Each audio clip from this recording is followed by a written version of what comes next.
आपको भी सर में दर्द रहता है तो ये वीडियो आपके लिए है। सर के दर्द का सबसे कॉमन कारण रहता है माइग्रेन, और ये यूजुअली 20 से 40 साल की उम्र में फीमेल्स को होता है, लेकिन हाँ, मेल्स को भी वैस्कुलर हेडेक हो सकते हैं। अगर आपको हेडेक होता है, आपको सर दर्द होता है, तो ये पता करना बहुत जरूरी है कि सिर्फ दवाइयां इसका इलाज नहीं है।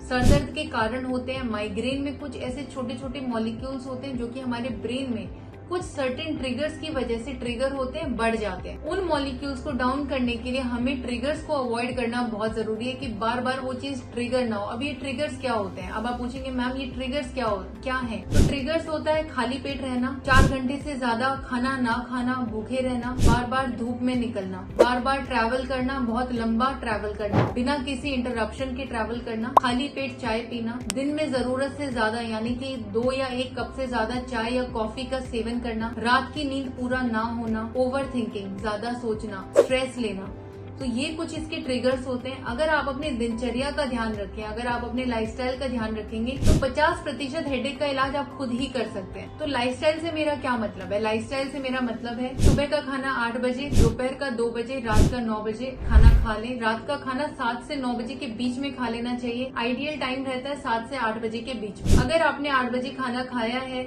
10 बजे आपका सोने का टाइम होना चाहिए। 8 से 10 के बीच में रात को आप TV, mobile, screen time use नहीं करेंगे। आप अखबार पढ़ सकते हैं, मैगजीन पढ़ सकते हैं, लेकिन रात को सोने से पहले जो स्क्रीन टाइम है, जो डिजिटल डिवाइसेस का जो यूसेज होता है, वो ना सिर्फ हमारे स्लीप हार्मोन को डिस्टर्ब करता है, वो कुछ ऐसे न्यूरोट्रांसमीटर्स को डिस्टर्ब करता है जो कि आगे जाके सुबह उठ के हमें थकान फील करवाते हैं, हमारे सर में दर्द करते हैं, सर में भारीपन रखते हैं। तो बहुत जरूरी है कि रात का जो आपका स्लीप टाइम होता है वो काफी रिलैक्सिंग होना चाहिए, वो रूटीन आपका रिलैक्सिंग होना चाहिए, उसमें स्क्रीन यूसेज आपका नहीं होना चाहिए।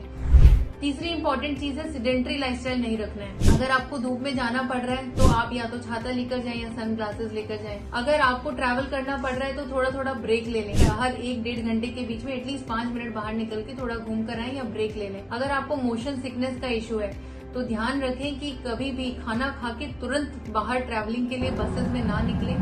खाना खाने के बाद एटलीस्ट 1 घंटे का गैप दें और उसके हिसाब से अपना ट्रैवल प्लान करें। बहुत इंपॉर्टेंट है 30 मिनट्स का फिजिकल एक्टिविटी, यानी कि walk, exercise, yoga, meditation, exercise migraine में, सरदर्द में बहुत हेल्प करता है। बहुत जरूरी है कि हम अपनी लाइफस्टाइल में इन चीजों का ध्यान रखें। अगर आप अपनी दिनचर्या में इन चीजों का ध्यान रखोगे तो 50% हेडेक का इलाज आप ही कर सकते हो। बाकी बचा 50% अगर बिल्कुल भी कंट्रोल नहीं हो रहा है तो न्यूरोलॉजिस्ट के पास जाएं, सो दैट आपके ट्रिगर्स आइडेंटिफाई हो पाए। अगर आप नहीं आइडेंटिफाई कर पा रहे और उन पे काम किया जा सके। और कई बार न्यूरोट्रांसमीटर्स को नीचे लाने के लिए कुछ दिनों के लिए दवाइयों की जरूरत पड़ती है, तो वो चीजें भी आप डॉक्टर से डिस्कस कर सकते हैं। Consult a neurologist if you are having persistent headaches without any triggers.